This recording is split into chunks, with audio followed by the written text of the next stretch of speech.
Okay, so we are here. You sure? I mean, are we ready? Ready. You ready? Okay. I'm ready. Okay, we are ready. We are live in the tavern. We are live in the Nutmeg Tavern.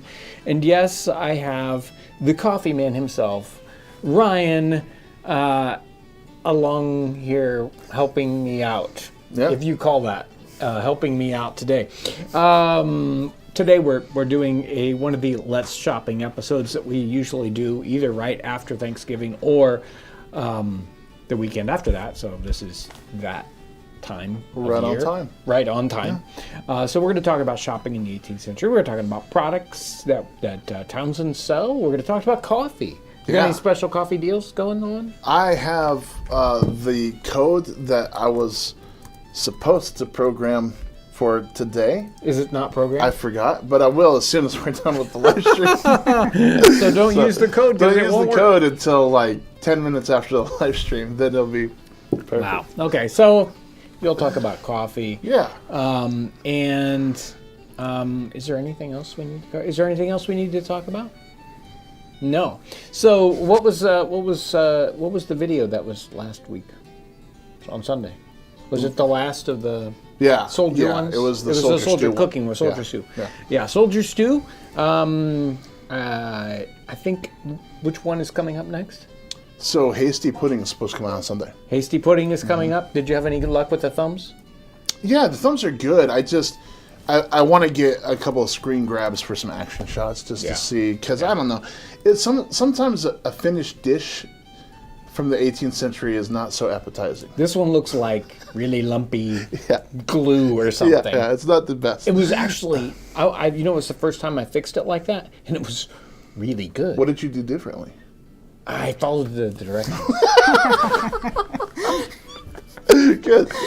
That's a good start. Yeah. Hey, sometimes you start with the recipe, and you just do it, and I was like, wow, this just really turned out. So that's a good video.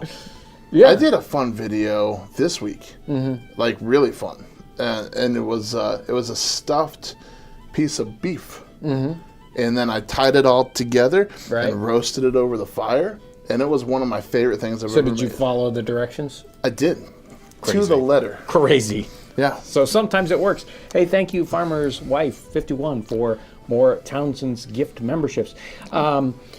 It's interesting. The numbers are creeping up on our membership very slowly. So thank you for that. I lied. I didn't follow it. I'll tell you why. I couldn't find a beef tenderloin. Okay. Right now in the grocery store. So finding the right cuts of meat is not easy. So what I did was I bought a top round. Okay. And I used it like a tenderloin. It's about the same size. Okay.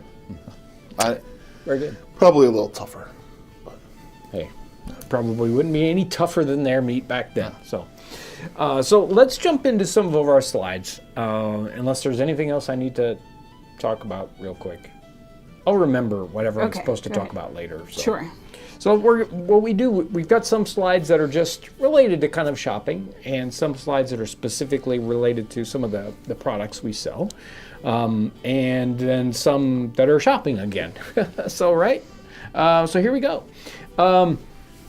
This one's kind of funny, and I don't think we've covered this one before. This one's a super old illustration from is it from 1500? I think it's actually from 1600, about there. Okay. And what's funny is everybody here is having problems with eyesight, and so they all have the brand new glasses that were on the scene at the time. So eyeglasses, you might think, eyeglasses are they've been around forever. No, they're actually kind of very, very 1400s, 1500s, and so this is at the very beginning of the eyeglasses craze. Notice that none of these eyeglasses, other than the little stick that goes down sometimes, they don't have any ear pieces that hold them, any temple pieces. That is an 18th century invention. They get that adaptation in about 1730 or so. All the eyeglasses before that are just basically the two lenses, or maybe a single lens on a stick, or they just sort of stick to your nose there. It's kind of funny that it took them 200 years to figure that part out. Right. It's like, no, so I put these little sticks on there, and then I can hook them on my ears. I could balance them. Right, exactly. That's much more comfortable. Right. And 200 years. Yep. So all of a sudden here in this image, everybody's wearing them, trying them out. People are reading with them, working with them, writing with them. Even in the back, it's sort of like, even there's a person in the back with a dog that's supposed to be like a blind person with a dog. And then the person even in the upper part is working at the window because they can't get enough light to see by. So this whole image is all about seeing and the new vision thing. But there's lots of shopping going on here. We got the person selling eyeglasses. We got a shop with books and somebody fixing shoes and all that good stuff. So shopping. Here is an open air market from, this is probably about 1720, I'm guessing. I don't know about this particular image. Lauren tries to find new ones. So we've done like 4 of these shopping live streams. So we're really kind of picking the bones of images. But this one is just one of those rural scenes with a kind of a market going on there. Notice there's not a lot of stuff being for sale necessarily, but you know, it's a little Well, bit it's interesting that the artist chose the landscape over the market as the focal point, because I don't even look at the market. I'm looking at the clouds and the trees and that sort of thing. Right. The people are superfluous. We just have, you know, a beautiful scene here. And sometimes Lauren picks images just because they look pretty. This is a pretty one. Because I thought it was pretty. Here is it Jane Taylor and Son?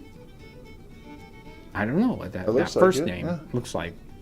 Jane, maybe. It's not James Taylor. No. But interesting, you don't see that and Son very often, but we use that for our business name, James Townsend and Son. A bit more of a 19th century thing. This is actually 18th century, and notice so the image, this is a trade card. So in the time period, sort of like a business card. The upper part with the illustration has 2 things going on. It's divided in half, and on one side there is supposedly for the image somebody from China, a Chinaman, with a box and a barrel with Asian writing on it, right? And somebody purchasing it. And then on the other side there's a glassworks, so people blowing glass, and it says Jane Taylor and Sons, China and Glass Sellers, to His Royal Highness the Prince of Wales, at the Feathers in Pall Mall in London. They sell all sorts of chinaware, cut and plain glass, and the finest teas and chocolate, wholesale and retail. You know, they noticed they left out coffee. They selling cooked tea and chocolate. Yeah, I'm not very happy about that. Maybe they don't have coffee in the 18th century. Maybe they didn't invent it yet. We've got to back up though, because I'm going to show my naivety here. Yeah. There's a place called Pall Mall. Yeah. It's in London there. I mean, I knew that they were cigarettes but I didn't know that there was a place called Pall Mall. Yeah. Look at that. Yeah. Okay. You learn something new every day. And they're coffeeless. No coffee in Pall Mall. No. Nope. Well, I'm never going there. Not for sale by those people. No. Here is somebody selling waffles, waffle cones, basically. There's something else she's got in her basket, which I continually see this image, and it's like, okay, waffle cones, I get it. You can fill them up with all kinds of things, not necessarily ice cream, but other things. And whipped cream. Yeah, sure. What was that? Chicken. Chicken? And waffles, Yeah, there you go. But her basket also has this cloth with these little little things stuck to it, like little butterscotch candies. Yeah, it's like some kid was eating butterscotch candies, just took them out of the mouth and popped them right on there. Here, this is the best place to store them. It's a treat for the next kid that passes by. If you've got an idea or the actual knowledge about what those little guys are, please, somebody says treats on paper, would they leave them on the paper like that? And how would those go along with the waffles? Yeah, exactly. So, maybe it's like donuts and donut holes. Maybe it's like something that, like a waste thing that is part of the waffle making process. You know? Maybe. I don't see any holes cut out of the center of those waffles, though. No. Well, there's a big hole on top, isn't there? Maybe they're nutmegs. Ooh. If somebody in the audience is an artist and can recreate this with John holding the basket and then being nutmegs, I'll pay money for fill that. the waffle cones with the nutmeg. If you grate it first, more nutmeg fits in, too. That's right. Right. Well, that would be a lot lot of good. Here are two images where they're selling music. So Yeah. you're selling written music, little ballad sheets. So on the one side here, this is typically a very English or British image here. The person has a broom, kind of says something about there being a street sweeper almost, right? He's kind of in very beat up clothing, but he's selling ballads there on the back wall. And then on the other side, this is a bit more of allegory kind of thing here, because the little boy is supposed to be Cupid. See, he's got a bow and arrow, and he's probably selling love ballads or something. Why is there a little cistern there? Is that what that is? Yeah, she's carrying like a milk can or a water can or something made out of copper. That's a very expensive can, very fancy. It's just like, I'm trying to figure out how that's part of the allegory or the story here. I think it's just the artist showing off. Oh, okay. They wanted something to balance the scene out. Because she's got something. this big expensive thing and he's got the broom over on the other side? Yeah, no, these two don't go together. Oh, no, we put them together. But they don't go in sequence at all? No. Okay. It could be, I think the one on the left, believe the title said she was a maid. So it could be that they're trying to convey what her job is with that. All right. So, yeah, it would identify her. And so he's selling some love songs. Yeah, that would be my guess. Right. Yeah, it said so. Yeah. Yeah, that they were love ballads. So, there you go. I think that one is Dutch, though, right? The one on the left. I can't remember. But if anyone wants to look up the originals, there's a link in the description, and there's links to all the pictures. And let me point this out, because Lauren chided me. It came time to schedule the live stream, and I had forgotten to schedule the live stream, which is, not new. And so she's like, I don't know what we're going to use for the thumbnail. She shot me over an image, and I'm like, well, so I jumped online and I grabbed an image that I thought was a little bit more punchy. And used it, and she's like, well, aren't you going to put the link in the document so that everybody can find it? And I'm like, no. Anyway, Lauren is very, very good at pointing to all these pieces of art. Now, in the day and age when half the things we see now are AI generated whatever and are not real, they're not period, they are fakeroo, which, is fine if you know that that's what you're seeing. But the images that we give you are not things that are just made up out of thin air. These are historical images. Even on our videos where we have a moving background or something, those are still made from 18th century images. They are not AI. And even having them move a little bit, that is done by hand. Yeah, Caleb is doing that by hand. Caleb is doing that. It is not AI. And I see that comment a lot on the videos. Yeah. And I'm glad you gave him a stern talking to about it right now. About these people? Yeah. Oh, yeah. Well, I'm not being stern with Caleb them. should get the You're credit here. He did a lot of work to make that You're happen. being stern with the people that make the wrong comment. And, Right, okay. Well, and we're venting to the people that are close to us. I'm not calling them out. I just want everybody to know. Okay. Yeah. Well, I'm calling them out. No, I'm joking. I won't call them out. Okay. I'll be very respectful right now. That's good. That's good. Okay, here we go. Ballads, good. Oh, this one is great. This one is really good. Oh, yeah. Lauren really dug for this one. So on the person on the left side here is selling cooked octopus. Okay. This is not English. Probably Italian would be my guess. Yeah. That makes sense. So, I mean, that octopus looks very sad. Oh, He's poor being guy. pulled out of the little pot there. He's been cooked. And the person on the other side has a dish of great eels. So people on the street selling. You can either, it's like, oh, you know, street food. Here, would you like my cooked octopus? No. No, thank you. Yeah. And then, or would you like an eel to cook for supper? Here, have a eel. I've never tried either. Well, I've had eel. You've had eel, but Right. I haven't tried it. I was here that day. And you didn't even try it? When we did the corn and eels, I was here and I didn't try it. That's Because I had to weird. leave before it was finished. Oh, well. But this Okay. gal on the right has got some bird tricks going on with that neck.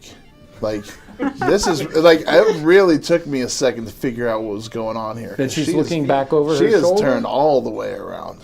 Well, That's like better than mom yelling at the kids in the back seat. That is Yeah. like, she's twisting that but thing she's looking around. for a customer, okay? Okay, well, yeah, I Would you get like that. to buy the great eels I have in my basket? Octopus and eels. We thought that would make a good restaurant name or something like that. Yeah. It sounds like a new trend even. Yeah. Octopus No, and I eel. mean, I wouldn't eat it, but I mean, Someone else might. and we have no idea what's on the table there. A giant eel. I don't know. Anyway. So you can go shopping. You can buy some eels and some octopus. This image was very interesting in that it you don't normally see rabbit kind of hutches and cages like this in the time period. You don't see them very often. So we have these kind of stacked up in the barn there, and we have a rabbit actually eating a top of a carrot, which is one of those things. So some of the rabbits are hopping around, some of them are trying to get away, but obviously these rabbits are eating. Notice that some of them are hanging up. Anyway. I feel like that dog's trying to look extra threatening to those rabbits too.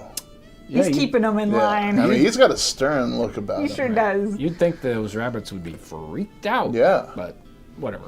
Ooh, that one on the left is really nice. I like that. That is the classic Cries of Paris series.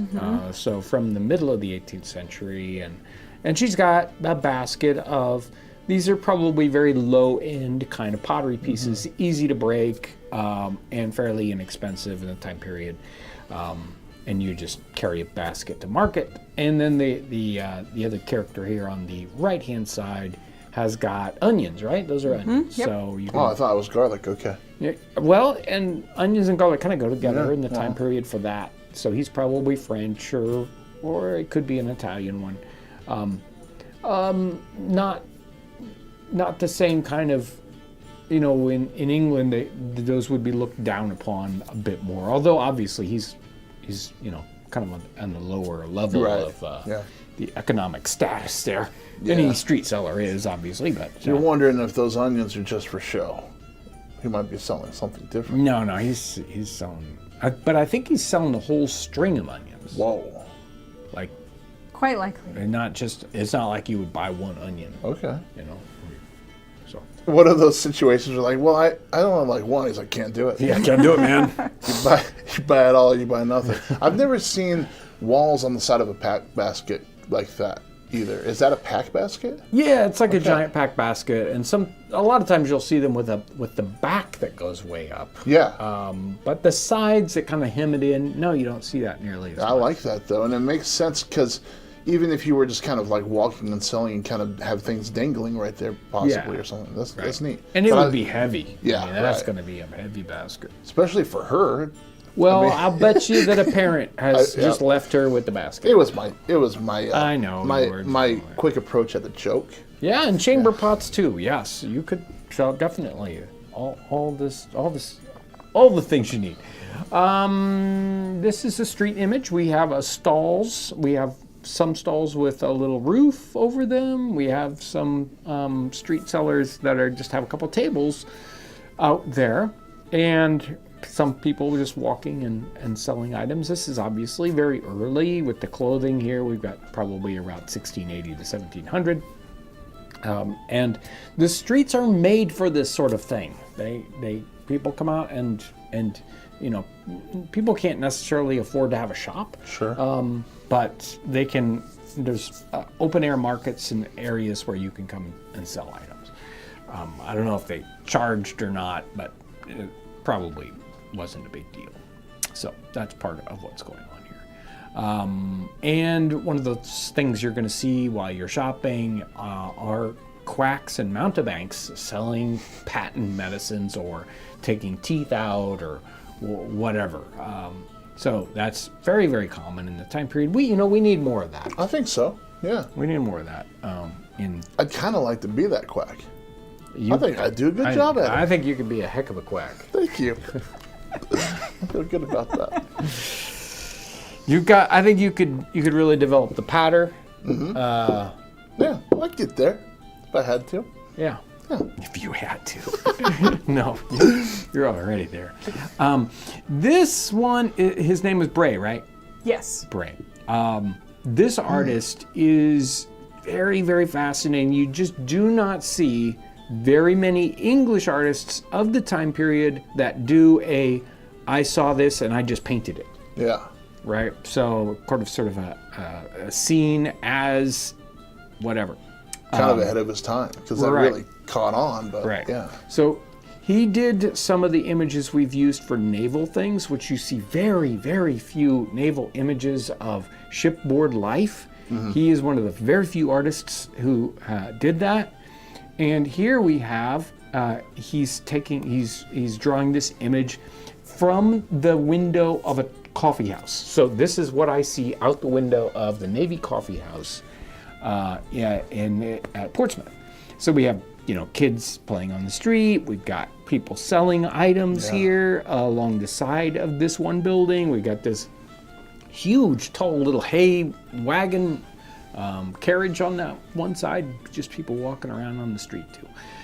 Very fascinating for this sort of thing. Too bad we don't have a lot more artists in the time period doing this. It would be much easier for us. And I also wish that when he'd finished that one, he'd turned around. And done the coffee shop. And done the coffee shop too. Yeah, don't you wish. Don't you wish. No, this is really fascinating. Yeah, I like that a lot. This is, again, a mountebank just selling, his patent medicines or whatever. And it might be almost a show at the same time, entertainment. Mm-hmm. We've got 9 pins being played and other items going on here in the town square. There's various things going on. Let's see here. And then we have street sellers. These are fairly early images, although they continue to make the Cries of London and Cries of New York all the way up into the 19th century as art pieces. But these are from late 17th century. And we've got someone who's selling birds, singing birds. We have someone in the middle there selling glass trumpets. Yeah. Which is, I'm always selling glass trumpets. Yeah. And then someone on the right-hand side selling Buy My Fat Chickens. And those are not fat chickens. Those are, not by today's standards. Look, we have the chicken of tomorrow. Well, we have the chicken of tomorrow, yeah. That's the size of like a turkey, which is the chickens they make today. But even then, these are like bantams or little tiny, they're tiny chickens. But apparently fat chickens for 1700. So you've got some glass blowing experience. Yeah. What about these glass trumpets? Is that an easy task? Probably not as hard as many different things. So drawing out long glass tubes, not really a big deal. Basically, you start to blow a globe and then you just pull it out. Okay. Then you cut it open at the end and spread it out. And so there's not a lot of... They're probably one of the easier big things that you could make. I think that he's going to be the successful one here because he can pound those suckers out. He knows they're going to break. People are going to want another one. Oh, yeah. And he probably makes them in different sizes for different... no, that's not true. But well, the problem is who wants a glass trumpet? It's like, what I always wanted? Always wanted a glass I trumpet. know, but he's got it's fascinating. I bet you they're different colors. So he's kind of like the dude with the balloons at Disneyland or something like that.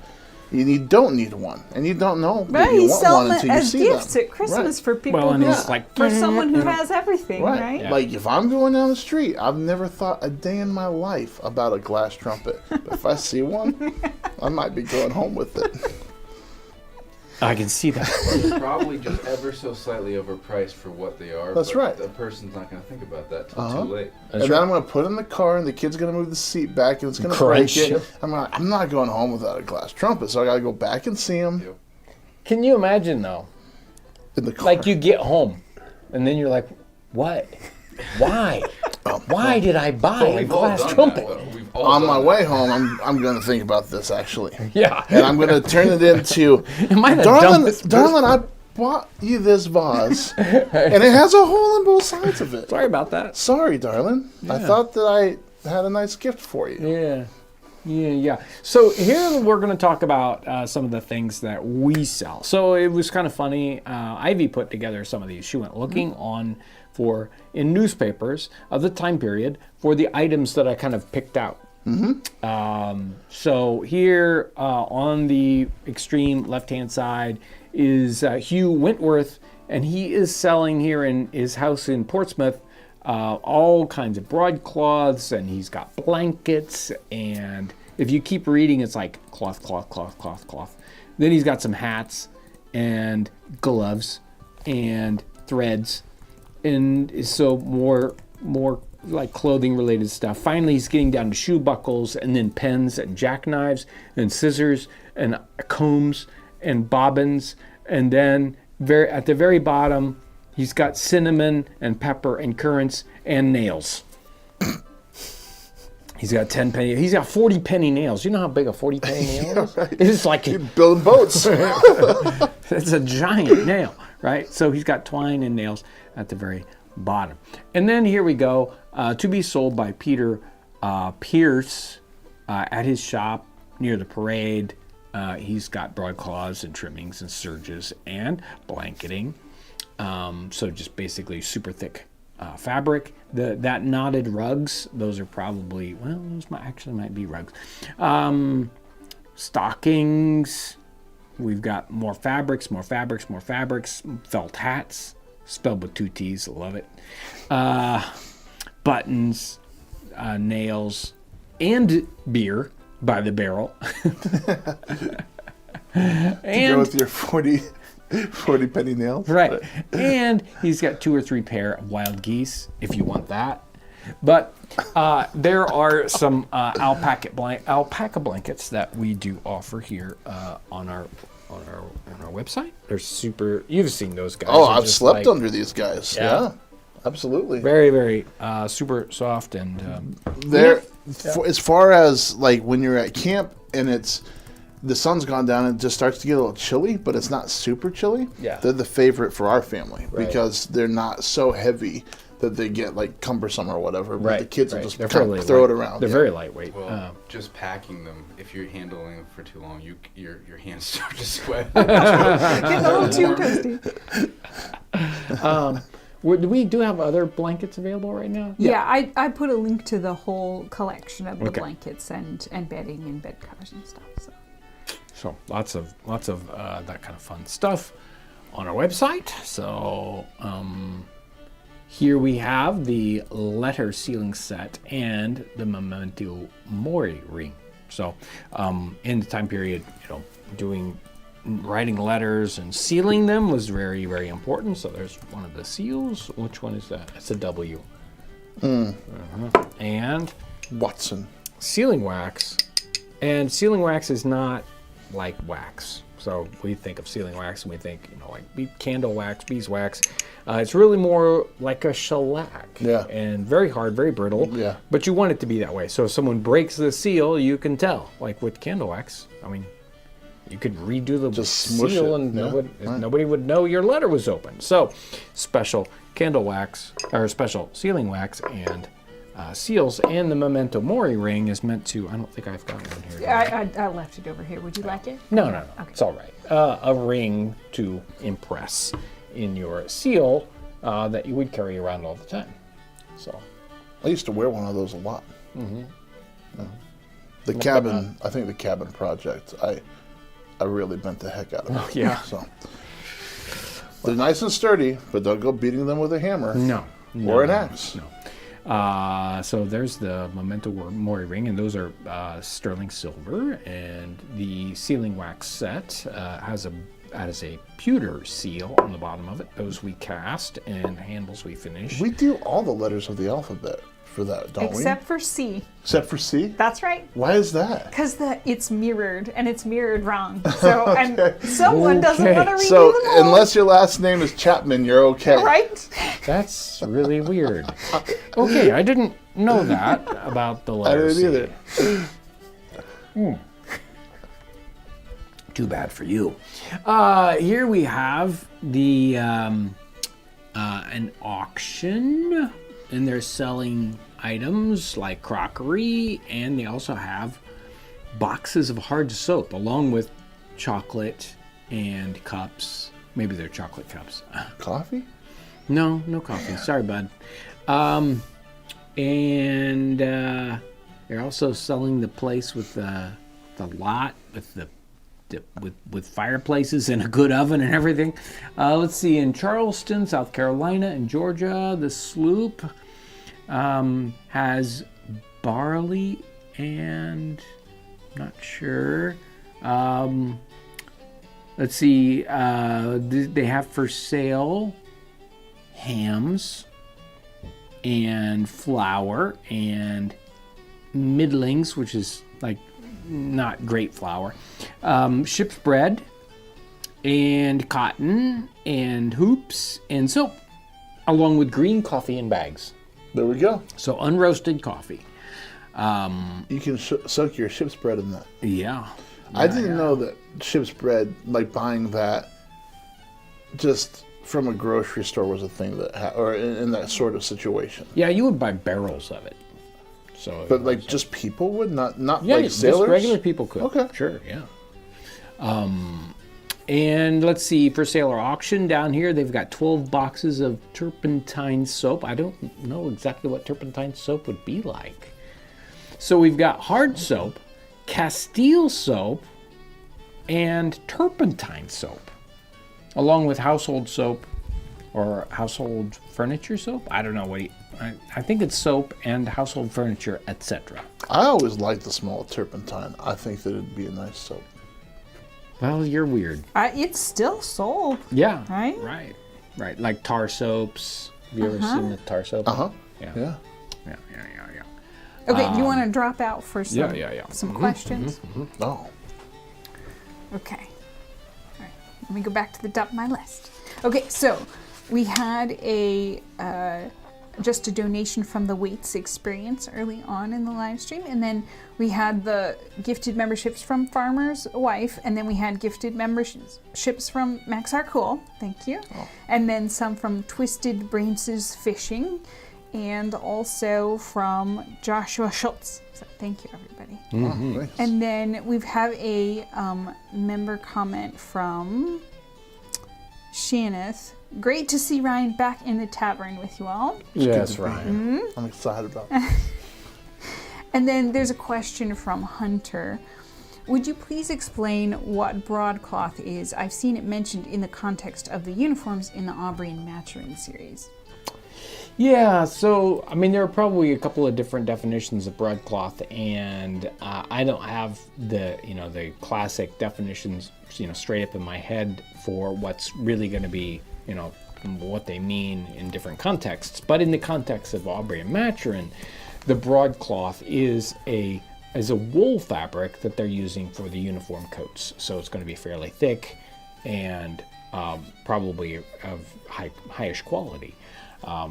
So it's better wool, and it's all probably woven in wide pieces, meaning what they mean by broadcloth. I could be a little out on that one, so there's probably some very, very specific definitions that I don't have off the top of my head for that. And those can be very tricky. In the 18th century, they had in those lists of fabrics that we saw in the newspaper ads, there were like 50 different kinds of fabrics they talked about.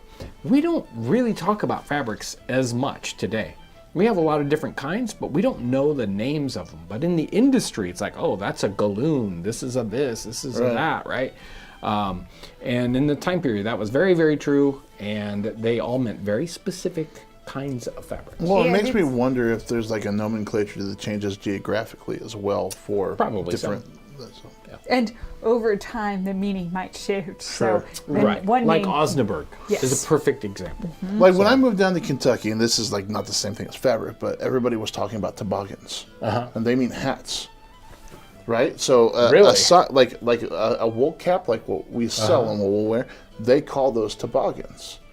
And I was like, "You mean a sled? Because there's no snow." Right. And they're like, "What are you talking about?" They're like, "No, grab your toboggan and let's go." I'm like, "You mean a sled?" So it's like, I don't have who's on first, right? What? But yeah, they all call it toboggans. So That's very, very odd. yeah. Okay. At least for us, but for down there, Right, it's they're like, normal, right? Well, and who knows what the etymology is? Like they both could mean the thing you need for cold weather, Right. For all we know. Sure. The kind of hat you would wear when you went on a toboggan, I get that. So here's another question. What were the usual days for outdoor markets in the colonies? Was it every day or once a week? Oh, it's going to be once or twice a week. So sometimes they talk about that in the advertisements. You know, that it's like, oh, you'll see me at the Tuesday market or something like that. But you know, you can guess that it's at least one specific day in the week, and you might even have, in some places, certain things selling at a certain day of the week. So there are some places that are known for their grain markets, right? And so that's going to happen on a particular day in a particular place. So there's some differences there. Somebody was wondering early on about celebrating Christmas, and they're wondering when it became popular in the colonies, because obviously it's frowned upon in many areas earlier on. So do you know when it started becoming, kind of catching on? Yeah, no, I don't, because it varies in place to place. So the different ethnic, or let's call them cultural proclivities in particular. I don't use that word very often. It's a good word, but the different cultures that have a prominence in different regions have different traditions around how much they celebrate Christmas or how they would celebrate Christmas. So some places like, let's say Pennsylvania with the Quakers, the Quakers were not Christmas people at all. In fact, the opposite. We'll make sure to work on Christmas, right?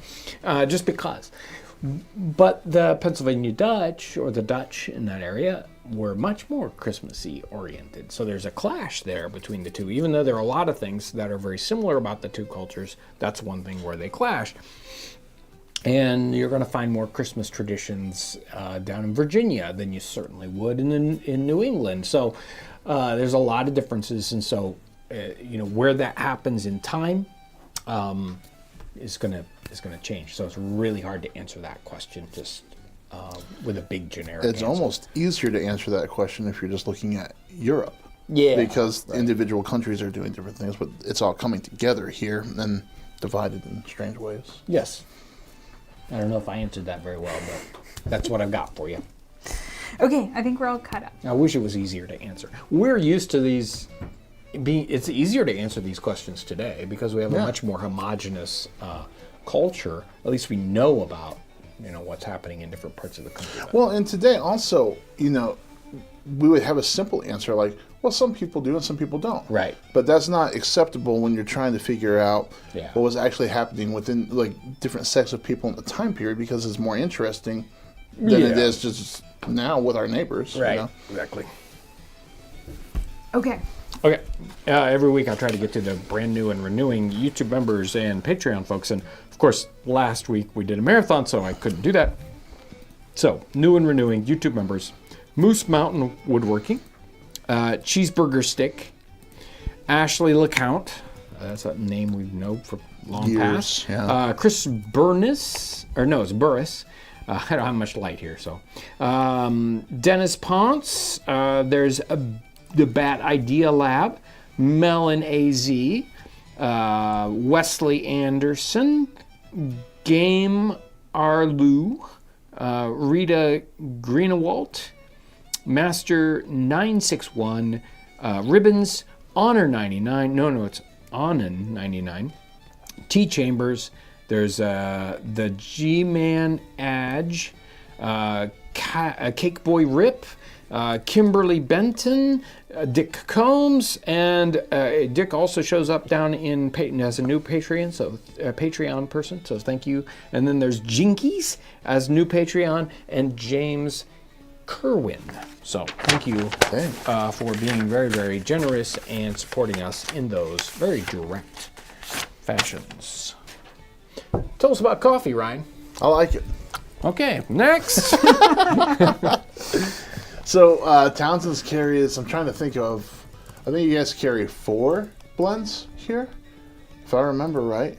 And Nutmeg Tavern coffee with the nutmeg. Yeah. I know the Captain's Choice, the Captain's, Ranger, Pirates. and the Pirates. Yeah, right. So the Townsend's carries a good kind of spectrum of coffees that we roast.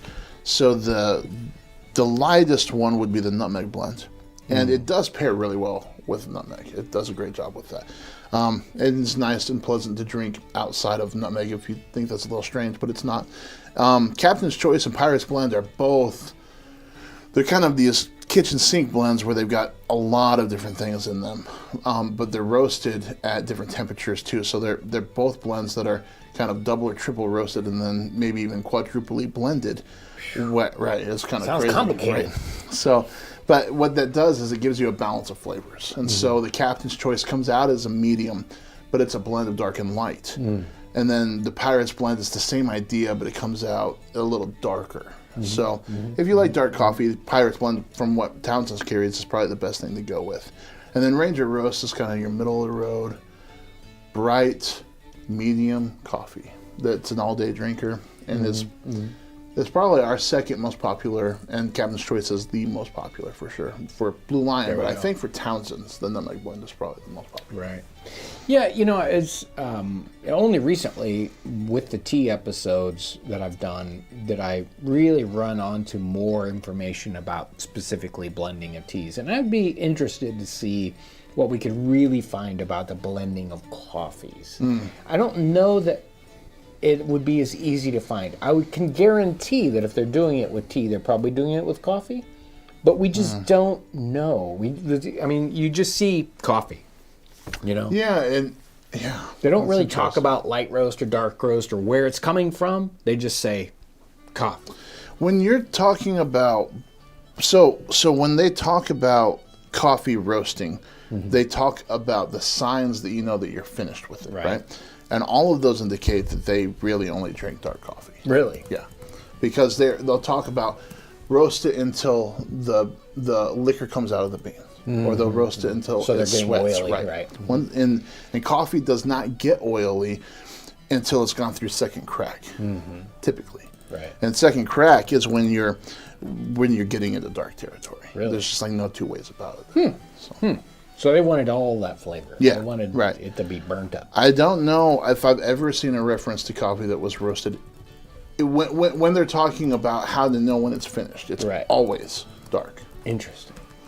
So, it makes me think of when they talk about the coffee substitutes too. They're talking about really burning things. Yeah, I think it's so. like, well, we burnt the grain, right? And then, or toast or whatever they're using, or whatever. Yeah, and so when you trace those, like where coffee culture was kind of started before our time period, and you trace that back, those cultures still will drink very dark coffee. So, an Ethiopian coffee here in the States, most people would roast that pretty light. They wouldn't take an African coffee that dark. But if you go to Ethiopia and part of a coffee ceremony, it's going to be pretty dark. Generally, from the people that I know that have done that, I have not done that personally. And they're grinding it fine, and they're really making a syrup out of it. Yeah. Interesting. So what about you got? So you mentioned the idea of the actual Blue Lion. So coffee. past what Townsend's carries, we carry more blends on the Blue Lion website, And I was going to do, and still am going to do, a keyword Townsend's, and that will get you a percentage off. I think it's 10% off of your entire order if you use Townsend's. That's one per customer, but it's a great way to be able to get some extra coffee for gifts and stuff this time of year, and I will do that kind of immediately after the live stream. Don't try to do that until 5:30. But type in Townsend's as your coupon word, and you will get a discount. So thank you in advance. Right. So you've been doing a bunch of events. Yes. Going down. You were down in South Carolina, right? Yeah, at the beginning of November. Yeah. Right. How was that? How's that been going? The Camden event was particularly cool. Okay. It was really neat because, like, there's truth to that Southern charm, hospitality kind of thing, right? And they were very hospitable. And the folks that we met there, we met a lot of people for the first time, and man, they were kind. There was a group of gals that were cooking some dishes from the Townsend's channel, and they just brought me a plate of food to say, hey, we cooked your dishes. Excellent. It was really kind of them. There was a guy, there was a guy named Andy, and he had this family of like 9 kids. I didn't get to meet them all because some of them were off in the woods playing with my kids. But we roasted coffee together for like an hour. And that was really fun. So I don't know, we had a blast with that. But going to all these events, we just get to meet a lot of people that support the channel. You know, we're there set up as Blue Lion, but it's kind of double duty, you know. Right. And Exactly. and number one, just so you know, I don't mind that at all. Like, if you want to talk about Townsend's while I'm selling coffee, that's fine with me. That's a lot of fun. I like working here. I like making videos. If you want to talk about that stuff, let's do it. But it is just, thank you for coming up and saying hello, and thank you for taking the time to even have longer conversations with us. We really enjoy that. So we have a lot of fun. Very good. Very good. I had another question, but I forgot what it was. What's new? So let's jump back in because we're going to run out of time. Look at that. Woo. And we're going to jump back into slides. Okay, so we had things about soap here. More turpentine soap. They're selling mustard up there. Anyway, it's like squirrel. These are cool. Yeah, the Nutmeg Tavern cards. So we went back into the back catalog. We hold sample products. Sorry. Turn my mic up.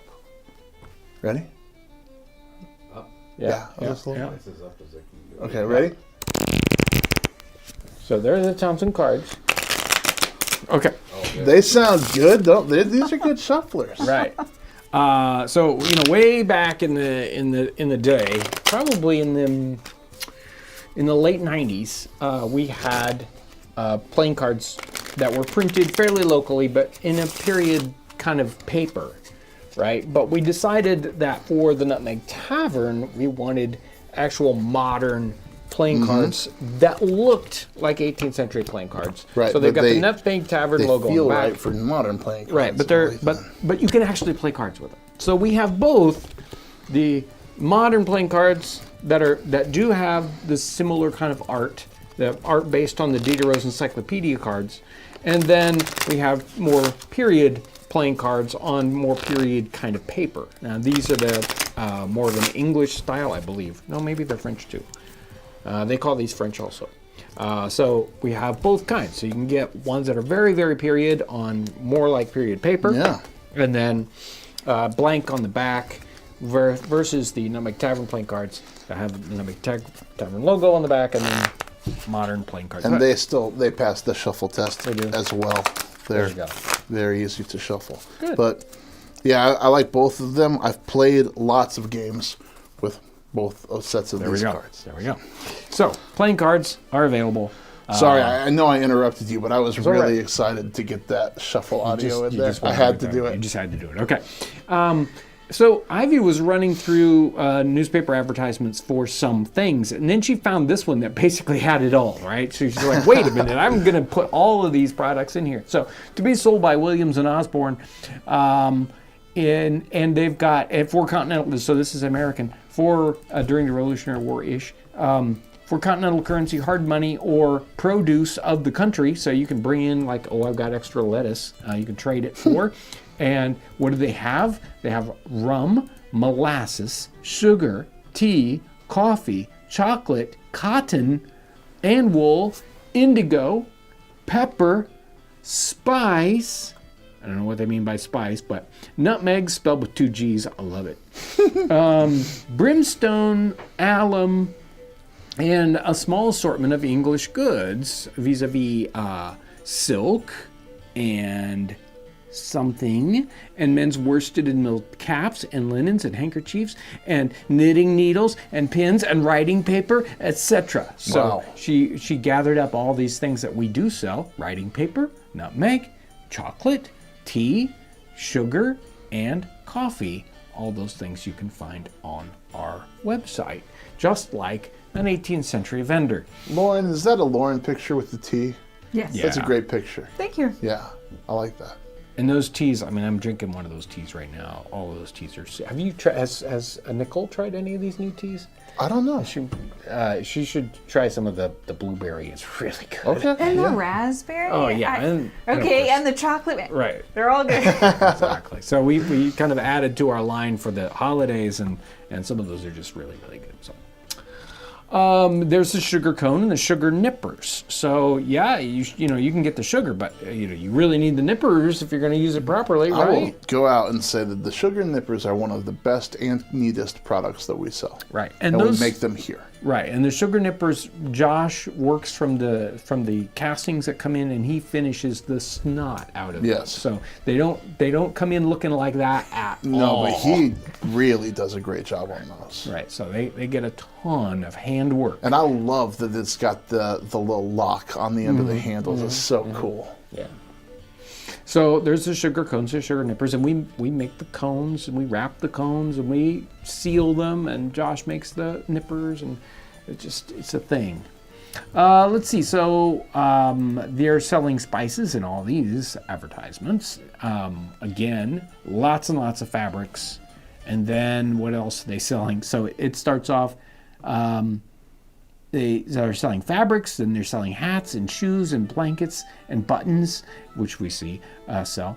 Tea kettles, iron boxes, fire shovels, hinges, brass candlesticks, rat traps, hammers, hand saws, files, jackknives, pewter porringers, plates, cups, ginger, starch, rice, nutmegs, pepper, allspice. I mean, they've got it all. You've got it all. Rat traps and allspice, whatever you like. That's well, and everyone needs all of those things. That's right. That's right. Well, I mean, we do. Normally, we wouldn't advertise fabric, rat traps, Right. and spice together in the same ad. Well, is their bedding and their food all there with the trap? Exactly, and powder and shot, just in case, right? And a brass stick to whack it with. Exactly. In the other one, it's the same thing. We start off with fabrics, then we move down to nails, and we go right from velvet to ditto to 20-pound nail or to 20-penny nails, powder, shot, lead, gunflints, indigo, all kinds of spices, snuff, etc., etc. They've got coffee and chocolate and loaf sugar and brown sugar, and what's down at the very bottom? Pigtail tobacco, along with notice Lisbon lemons by the 100 or the dozen. They're not, people. Wow. It's like, wait, the lemons are really expensive. They're selling lemons by the 100. Yeah. Well, not only are they very expensive, but we also hear that they didn't have them very often. Oh, except they do have them, and they're selling them by the 100. As much as they're selling nails. Yeah, exactly. So I think that's one of the funny things is all of these advertisements are like they're really pointing out the nails. When's the last time you saw an advertisement advertising dick screws? Yeah. Like we don't. I don't know. I guess we. You don't go to Menards enough. But well, I'm just saying, like, but in the newspaper or something like that. Right. Like, of I would course take it's a our store. nails for granted. Like, Yeah. they're necessary. We've got Swiss cheese and nails. Okay. This one on the right-hand side has drugs and medicine. They are selling Daffy's Elixir. Ooh. And Turlington's Balsam of Life. as well as some other spices and sweetmeats and essential Goodness oils. gracious, I need that. And also Dr. Hill's much celebrated essence of water dock and tincture of valerian, the former said to cure scurvy, itch, leprosy, and all disorders of the skin proceeding from an impure state of the blood, and the latter to remove all kinds of fits, lowness of spirit, giddiness, so if you're low or you're high, giddiness, headaches, melancholy, and all hysteric and hypochondriacal affections. See, I think we need some of this. I'm wrapping up Blue Lion. It's over, guys. I know. It's Uncle Ryan's elixirs is on. That's where we're going. I'm just saying, the term bipolar didn't start happening until this drug was gone. You know? That's right. Guys, I think you could do really I'm well. wrapping up shop. Right. Selling the roasters. Well, coffee's Uncle getting Ryan's hard to elixir. come by. All right. Maybe I we can need mix to... this stuff up. I know I can. Oh, yeah. I got me some fiction. I got You some... got you a goiter? stuff. Put this on it. We'll fix everything. So here's Townsend's pocket spice box. We used to sell the pocket medicine kit. Yeah. Which was fun, but... That booklet was really cool. Yeah. But we have the pocket spice box, and we've got new boxes. Are the boxes black now? Ooh. I couldn't say, not yet. Okay. Maybe the new ones are, but right now they're still tin on the shelf. Okay. So far. We're always mixing I it think up. some of the cards come in black tins. Right. Oh yeah. Yes. So pocket spice boxes, along with other things that you can buy and sell here. We've got birds and rabbits, and notice the person's smoking a pipe over there. Oh yeah, I noticed that first thing. Thanks, Ryan. More birds. Just selling birds through the window. You know, it's like, hey, I got a chicken to sell you. Just popped right in. Right. She just broke that duck's neck. You know, she did. Yeah. And then, the duck, and it's a big duck, too, or maybe she's a little person, I don't know, but duck. We've got people selling, it says like fruits on this one side, but they all look mostly like just vegetables to me. Lots of vegetables for sale, both indoors and out. So, not as exciting as a Christmas kind of shopping, but, and then we are back to the beginning again. Christmas shopping. My mom would always give us an orange every year. Right. It was in the toe of the stocking. But it was a real orange? Yeah. See, I want the chocolate orange.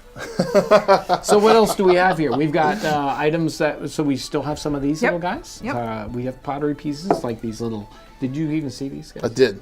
I saw that one. I don't know if I saw. Little porringer guys, right? These are neat. A little fun. We've got the clay pipes. So the guy was smoking a long pipe, but we do have some medium and some longer, I like the shorter little pipes. These little guys. A little bit more 19th century in some of those designs. The whisks that you see in the cooking episodes. Have you used a whisk lately? I think. Every time I need to whisk an egg. Yeah, exactly. Yeah. There's the sugar. Right? Lidded jars. Oh, those candles are hot. Lidded jars that are made locally by Gary Nieder. Does a bunch of our pottery pieces. There's this. Yeah, and look at that, one of those holiday themed Nutmeg Tavern mugs with the stag. Yeah, that is you got to get the stag mugs. Right. And I think here is this is a good size. I've got pretty big hands, so look at this. and there is the pocket spice kit too. So very cool. Look at that. To spice up your pockets with. So somebody's wondering if the pipes are actual tobacco pipes. Absolutely, You can use them for bubbles or for tobacco if you really must. And you must. And you must. One of the things that we really like to offer is lots of books, cookbooks, and other books that are fun in the time period, sometimes journals like Nicholas Cresswell or other books. This is the Tradesman's Gentleman's Companion and Tradesman's Delight. If you want some of the processes and items that people were making in the time period. So sometimes it even has cooking recipes in here. How to make wormwood water or marmalade of apricots. And how to ease pains of the stone That's Is that what the wormwood water's for? no, that's for something else. Okay. They're using there's lead in it. That'll ease your pain. Yep. So free you of all pain. So these are period things. Don't necessarily follow the medical advice. I'll just say that straight up front. Here's a stomach tincture if you want to make, some patent medicines. Usually they do have recipes for like Daffy's elixir in here. It's got a lot of like rum in it and whatever. Mercury. Mercury and alcohol, along with some lead. It'll be great. You'll love it. You won't care that you're sick any longer. That's right. For sure. Right. Here's a remedy for red eyes. I need that. It's to stop drinking earlier. Is probably the remedy for gout and vermin killers to kill rats and mice. Was it a brass candlestick? Is that what it's whack! Just wait for them to stick their little head out and whop. Here's a recipe to prevent weasels from sucking eggs. I am not joking. I remember seeing that one. Right. You don't forget that after you heard that. It's like you take rue and you lay it about the places where the hens lay, and the weasels will not come near it. Mm-hmm. So this kind of a book is full of wisdom. For all ages. If you have problems with weasels, those egg-sucking weasels. you need one. They won't know what hit them. You need that book. Yeah. For all genders and ages. Yep. Absolutely. Yeah. Your 3-year-old daughter. Do not follow this advice. Just go through every time it says lead. Cross that out with a pen and right, like fairy dust or something. Yeah, something like that. Yeah. I think we did it. I think we went shopping in the 18th century. We learned a lot. We saw some good images, and we talked a lot about shopping. What was the one thing that you saw that you would buy? Saw that I would buy. Hold on, let's look here. And you're not allowed to say an apple. Right there. I want one of those waffles, man. Okay, I'm getting me a glass trumpet. Glass trumpet. You're right, glass trumpets all day long. Man, I'm going to be tooting away on that thing. Yep. When it breaks and shards of glass go I'm in your stealing lips. your waffle cone and I'm turning that into a trumpet. I want to thank everyone. Thank you, Ryan, for coming in for the live stream. We miss you. It was fun here to in the be live here. stream. Thank you. We need you to come in more often. Thank you, Lauren. Thank you, Will, instead of Ivy on the console. And I want to thank you for being here in the tavern today. We need as many people to crowd into the tavern as possible because it's cold outside and it's the only way to warm it up. No, because it's a great place to be and interact with everyone, and I really have a lot of fun prepping for these and doing it. It's a way that we get to connect with people every single week, and a much more, direct connection compared to a regular video. So it's fun to be able to interact with folks. So thank you for being in the Nutmeg Tavern today and for your amazing support of what we do and how we do it. Did you want to say anything to the mass of people, like literally millions of people that might watch this? Well, just thank you for watching the channel. Thank you for supporting what we do here. There are a lot of people that count on this business. We've got a lot of employees. We do. You guys support it, all of us, so thank you very much. It's incredible. So I hope you have an incredible weekend. Stay warm, stay inside, enjoy looking at the snow through your windows. Because it's just like this morning it was like so -2 outside. It was really, it's like don't go outside. My chickens are unhappy with me. Anyway, thank you so much for coming into the Nutmeg Tavern today. Have a great weekend. Thanks for watching.